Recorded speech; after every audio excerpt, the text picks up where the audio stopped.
Over the last number of months, I made a couple of songs mentioning the hip-hop rap group from New York, Mobb Deep.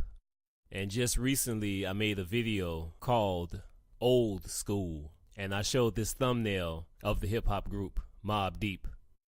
We were just told that Prodigy of Mobb Deep just passed away at the age of 42. I talked about the significance of the number 42, me being 42 years old when I first began doing my thing on YouTube. And we all know that in the Bible, the book of Revelation talks about the beast continuing for 42 months. And also Prodigy passing away at the age of 42. This happened right around the time the new Tupac movie came out.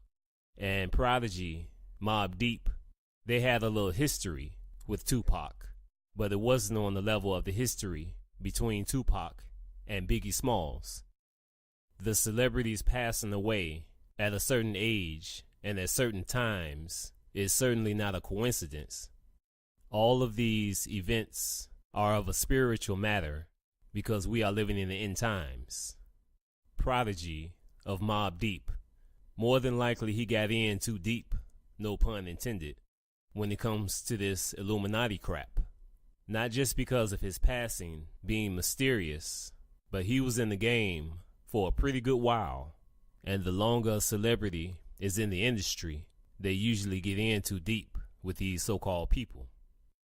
Prodigy was famous for his famous line, quote, "The Illuminati want my mind, soul, and my body." That line was used by a number of rappers, including Jay-Z. Prodigy may have gotten in too deep with these people, but he's another one of these brothers who told a whole lot of truth about what's really going on, not just in the industry, but in the world as a whole. This interview took place in 2011. This is Prodigy being interviewed by Alex Jones, courtesy of Infowars.com and The Alex Jones Show. And I'm very excited to have with us, really an icon of hip-hop and rap. And we're very, very excited to have Prodigy, Mobb Deep on with us. He's a Grammy Award-winning rapper and one half of the hip-hop duo Mobb Deep. He recently served a 3-year sentence. Oh, for the evil Second Amendment. That's right. Boy, I tell you, they went after him when he started exposing the Illuminati. And he was recently featured in the 2011 documentary Rhyme and Punishment, a film that documents hip-hop artists who've been incarcerated. He is the great-great-grandson of founder of Morehouse College, and a new book, My Infamous Life, the autobiography of Mobb Deep's Prodigy. I don't know how long we've got it because I think we got time zones scrambled and we're about to go to break. But I've got so many questions for you, sir, and we appreciate you joining us today. Not a problem, Alex, man. I'm a big fan. Well, we're a fan of your work. People constantly ask me, and we're going to go to break here in a minute, about Illuminati. They see Jay-Z, all these rappers doing, all these weird Illuminati symbols and things like that. I know folks are going to pause that now and say, I was making those. I'm making those to show people. That's how they do that online. But the point is, you've exposed them. Bottom line, what's your take on that? I mean, to me, it's definitely not a joke, man. It's a lot of real stuff going on out here in this world. Secret societies are real.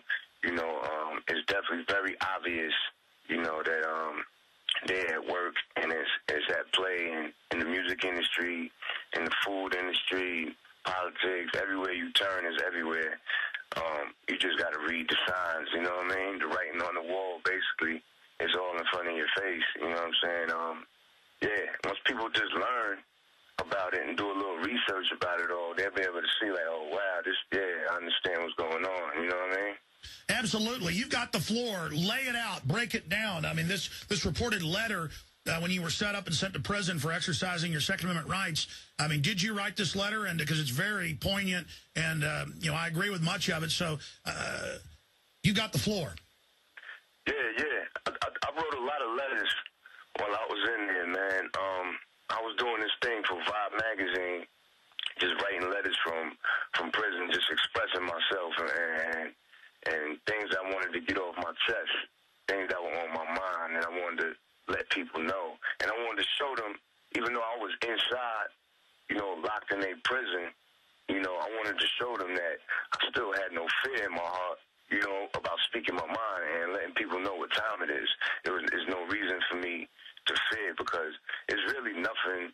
There's nothing they can do besides kill me, and I'm not afraid of that. You know what I mean? Like, I don't think right now they at the point where they would take it that far. I think this plan that they got into effect, and it's been in effect for hundreds of years or whatever, I think it's so embedded in people's brains now. They got people so brainwashed in this world that they don't even really care anymore. You know what I mean? About people like Alex Jones, people like Prodigy.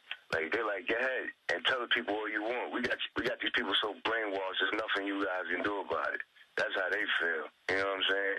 And when I say they, I mean, the power and the structures that's in place, that's there to control us. You know what I mean? Absolutely. Looking at it, well, it's twofold. 30, 40 years ago, if you talked about this, they would give you a fast-acting cancer. They would kill you. It's on record. Much of it's been declassified. But people still had courage and got the word out. And so because so many people spoke out, they've now flipped it and said, okay, we're growing the opium in Afghanistan. Okay, we're shipping the cocaine in. Okay, we're shipping the guns into Mexico to blame the Second Amendment. And so they've decided to just go with the revelation of the method instead, because they're desperate. But if we really try to shake people out of their trance, as you and others are doing across the board, we can beat them if we can get people out of the trance they're in. Yeah, definitely. At the end of the day, I always say, like, God always wins at the end of the day. You know what I mean? Good always going to beat evil at the end of the day, man. No matter how bad it's looking, you know what I mean? No matter what's going on, you know what I mean? Good is always going to win. You know what I mean? But right now, you know what I mean? The devil definitely got the world in the headlock. You know what I mean? It's crazy. It's definitely crazy. And it's at the point where they got it so far, like I said, they don't even care. They put it all in our face. You know what I mean? It's the information age. It's everywhere. It's all over the internet. What's going on? It's all in these books. It's in movies. It's in, it's all over the place. And they got people so brainwashed. You know what I mean? With all the fashion and jewelry, especially like in the hip hop world.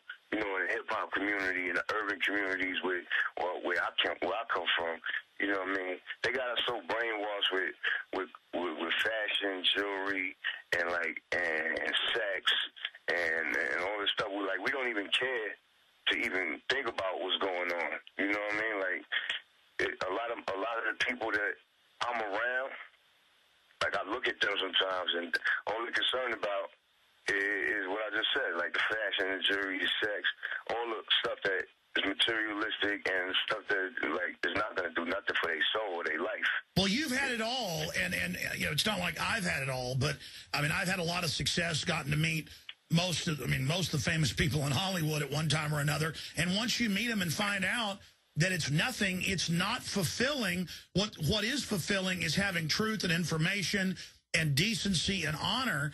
And but for folks that have never really had some form of notoriety or fame, which you've had much greater than I have, they can't understand it. They're always scrambling for it, reaching for it. Do you agree with that statement? And what can you say to young people and others that feel unfulfilled because they're not somebody making $10 million a year like a top rap star? Man, I would say it's not all about that, man. Life is not about, that chasing that dream. Life is about, being happy. You know what I mean? It's about having, a pure heart, pure soul, eating good, family. You know what I mean? Yes. Love. You know what I'm saying? Like your relationship with your spouse or whatever. These are the things that life is about: raising your children properly, making sure that each generation gets better than the last one. Smarter and healthier than the last one. All of that. These are the things that life is about. It's not really about chasing all these crazy dreams. You know what I mean? Because even though people want, people want success. You know, anybody wants to be successful, you know what I mean, in life, and have some decent money where you could be comfortable and things like that. But, you know, some people really just take it too far and they get caught up in that whole money and success thing, you know what I mean? Yes, I think it's a hierarchy of needs. Success is great as long as you don't compromise to get it, and as long as the success itself isn't the goal. Success in doing good, success in beautiful art, success in developing things, that's wonderful. The globalists, the controllers, create a false success and set up false icons for us so that we'll chase, basically, it's false idols. Yeah, you're right. That's exactly what it is, you know what I mean? Yeah, man, it's bad, man. It's bad because, you know, I try to reach out and, you know, share the information that I know with a lot of people, you know what I mean? Just stuff that I've read over the years and learned about what's really going on, you know, with this government and what's really going on, you know, in this world and everything, and how we should really be living and taking care of our families and our life. And I try to share a lot of the information with, you know, my friends, my peers, or whatever that I grew up with, or that I'm around a lot. And I had to learn the hard way that you can't just push information on people. You know what I mean? They gotta want to know it. You know what I mean? They gotta want to change their life. They've got to open the door. You know, it's hard to get people to listen and to get people to want to change. They gotta want that change on their own. That'll never happen. You can't force somebody to want to change their life and change their way of thinking, to understand what's really going on, that they've been manipulated.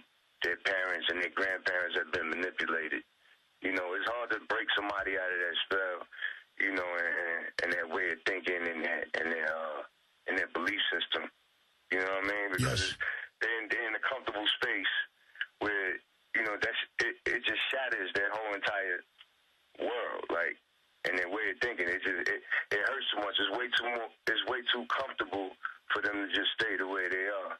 You know what I mean? Well, it's like Neo in The Matrix when Morpheus gives him the red pill, and he goes, look, all I'm offering is the truth, nothing else.